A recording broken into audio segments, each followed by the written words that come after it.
just keep in mind, bread in English language, you've got white, you've got brown, and the one in between is like um white, I would say, brownish, like in the middle, yeah, light brownish, yeah. So that's like 50-50. The whiter one basically is the non-healthy, the crispy one, the delicious, unfortunately. But the brownest one is the one believed to be healthy. But anyways, so that's another way to say pickled, yeah? Pickled bread and butter, pickles. Fatima, hi, nice to see you. There you go, cutie. That's Fatima I've been telling you about. Nice to see you, Fatima. We've got someone else from your country, Fatima. We've got Iman as well. Iman, here, I can see you. Here. This one, this guy from Iran. We've got cutie from Iran. And now we've got Fatima. Yeah. So, anyways, bread and butter pickles. Bread and butter pickles. So, I've got here an example. My grandmother used to make the best bread and butter pickles. The beef patty comes with mustard, aioli. Um, Patty is just a different like pie or whatever made of beef in this case, and aioli is just a different ingredients, we don't go about it that much. And bread and butter pickles here in this context is just a different way, different, I would say probably American way to say pickles, just bread and butter pickles. Is bread your staple food? In Japan, rice is the staple food and is eaten 3 times a day. I would say, yeah, bread. Yeah, it's still in Britain, like, yeah, main food, yeah. Although, like there is, in Britain, there is different eating trends nowadays. So there is different diets. For example, the low carb diet, when people they eat less carbs, for example, they cut down. We talk about cutting down on something, not cutting it, not cutting it down. To cut down on what? On something, it means to limit eating something. So to cut down on something. So, yeah, to cut down on something. On. Keep in mind, how would you memorize this phrasal verb? To cut down on something. Yeah? So, what I advise you to do is memorize by a block. You know what block means? Block is group of, in this case, words. You've got the verb to cut, and then to cut down is already a phrasal verb.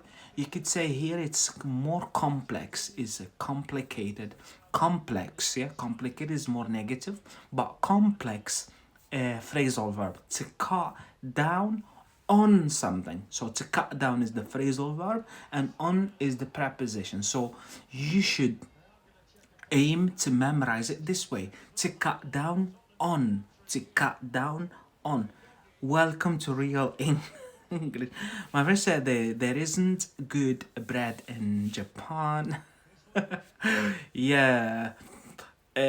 Yeah, probably you've got the best rice in Japan. Tell them when you want to be national, yeah? Tell them we've got the best rice here. But anyways, yeah, so to cut down, please stop memorizing just to cut, or cut and you make a translation into your own native language, yeah, but stop memorizing using your native language. Memorize with English, and don't memorize. The second one is You don't, the second piece of advice is don't memorize just one word. To cut, to cut, to cut. No, to cut down, yeah? To cut down. Memorize this way. To cut down and then to cut down on. To cut down on something, basically to reduce using. For example, in this case, you cut down on bread, yeah? You cut down. Yes, she has to eat. Yeah, she. And what's wrong with rice? Like, it's healthy and obvious. I understand the struggle, especially when you're used to eat white bread, crispy toast. Oh yeah, yeah, with butter. Oh yeah, yeah, yeah, yeah. But anyways, but rice is delicious as well when you know how to prepare it. I love sushi. For example, me, whenever I go to buffets, I try to try more sushi. I love sushi, healthy, delicious, more variety. It's just a different way to eat Japanese. Yeah, love that sauce. I forgot its name. I asked you. I forgot. I forgot. The sauce so delicious on the Japanese rice. Ah, yeah, yeah, yeah. But anyways, so that was it. My grandmother used to make the best bread and butter pickles. So there you go. I think that's Iman talking about his grandmother because he's got homemade pickles. She's not used to eating rice. Well, she'll have to now. She'll have to. She's got no choice. So yeah, let's move on to another word within the same sphere, using the same words but meaning something differently. Yeah. So bread and butter. We said pickles. Now we're talking about pudding. Pudding. Yeah. Um. Um. Manar, thanks for following. Thank you for sharing the room. When you share the room, you allow others to join us and we get to know others. She made the best pickles. Oh, yeah, yeah. Lucky you, Iman, for having such a talented grandma. Yeah. So we've got bread and butter pudding. Yeah. Pudding. Please be active. That's why I advise you to do. I advise you is a request from you, yeah, kind of like a request, but also I'm making you in a nice way. I'm not making you, pushing you, harassing you. So I advise you, it means I suggest, I highly suggest that you do it. I advise you to do so. So when I'm writing it down, practice your pronunciation. You know butter, but because it's not your native language, English not your native language, you tend not to practice it. And then when you get to speak, you struggle even with butter. So what I advise you to do is, so here, when I write, you practice you when you're watching me or whatever. Women doing the dishes, doing the dishes, Cutie and Fatima, and you can still practice, yeah? So practice, please. So we've got bread and butter. We've done pickles, bread and butter. In this case, pudding, yeah? This is how it's written. Please try to memorize the spelling. The spelling means how it's written, yeah? Pudding, yeah? But meanwhile, practice your pronunciation. Bread and butter pudding. Bread and butter pudding. This is just spoken one. But guess what? It helps practicing. You complain always about not having partners to practice with. You can practice on your own. This is the one of the techniques you can practice your spoken English, and just another way to memorize when you speak it. Psychology tells us you remember a word more if you speak it and if you write it and if you put it in a sentence and you use it, you remember it. You tend to remember it more. I always have get asked, how can I memorize word? Then practice. Practice, but in a different way. Practice your speaking. Ayaka, thank you for live stream. You're welcome. Really, I love it. It's very strange, but I can understand your English better than before. I love bread and butter. There you go. That's a good example of practicing what you're learning from Ayaka from Japan and others. Please don't be shy. Practice. This is good for you. The more you use that thing you're learning newly, the more you put into practice by speaking, you listen to it from me. So you practice your listening and speaking, you speak in it, and then you write it down, written, and then you read it when I was writing it. You practice the four areas of a language. So you're more likely to retain it. You retain it means you basically you learn it, you remember it, yeah, you recall it. These are all synonyms. To recall, to remember. Remember is more like B1, B2. To remember, sorry, to recall is more like general, advanced general English, I would say C1, C2. And to retain, this is even academic English, to retain something. But anyway, so bread and butter. Thank you for live streaming. You're welcome, Ayaka. Guess what? I do enjoy it.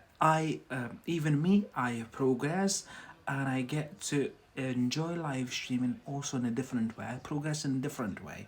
But also, I love coming live and meet regulars. So we've got Iman, we've got Fatima, we've got Ayaka. Hopefully, Cutie also will join the club and she will get done.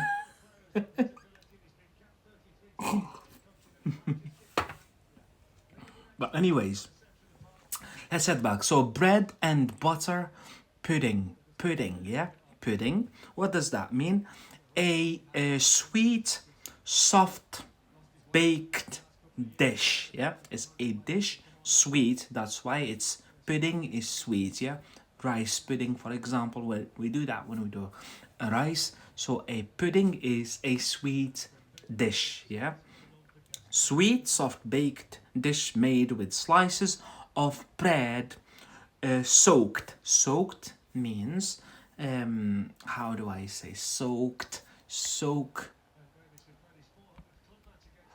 So, for example, if you go outdoors and it rains, the rain falls, and you get so wet. So we say, you say to me, Takki, I'm soaked. Yeah, means I've got a lot of, I'm so wet. I'm so wet. Yeah, so the bread is soaked. Yeah, soaked. Um, um, in egg and milk or cream, yeah, cream. So egg or milk and other ingredients such as sugar, dried fruits or spices. So what I advise you to do, um, bread and butter pudding, look it up on Google image and you see what this pudding look like. Yeah, it's a sweet dish basically. So I've got an example here. The menu features traditional favorites such as treacle sponge, this is a cake, yeah, treacle sponge, and bread and butter pudding, yeah, because you've got bread basically sliced, yeah, and soaked in, you know, milk and cream and sugar or whatever it makes it to make it like, you know, more delicious. Uh, and it's clearly it clearly is a dessert, yeah. So the menu features means has got features traditional favorites such as treacle sponge and bread and butter pudding. Yeah, yeah, so that was it. So a bread and butter. So you've got now you've got a lot of synonyms when it comes to bread and butter. Your bread and butter is your livelihood. For example, if you're a taxi driver, so the car is your bread and butter. This is your livelihood. This is your job. Does that make sense? Yeah. And then bread and butter, pickles. So which is another way to say pickles. Yeah. Instead of saying pickled onions, pickled jalapeno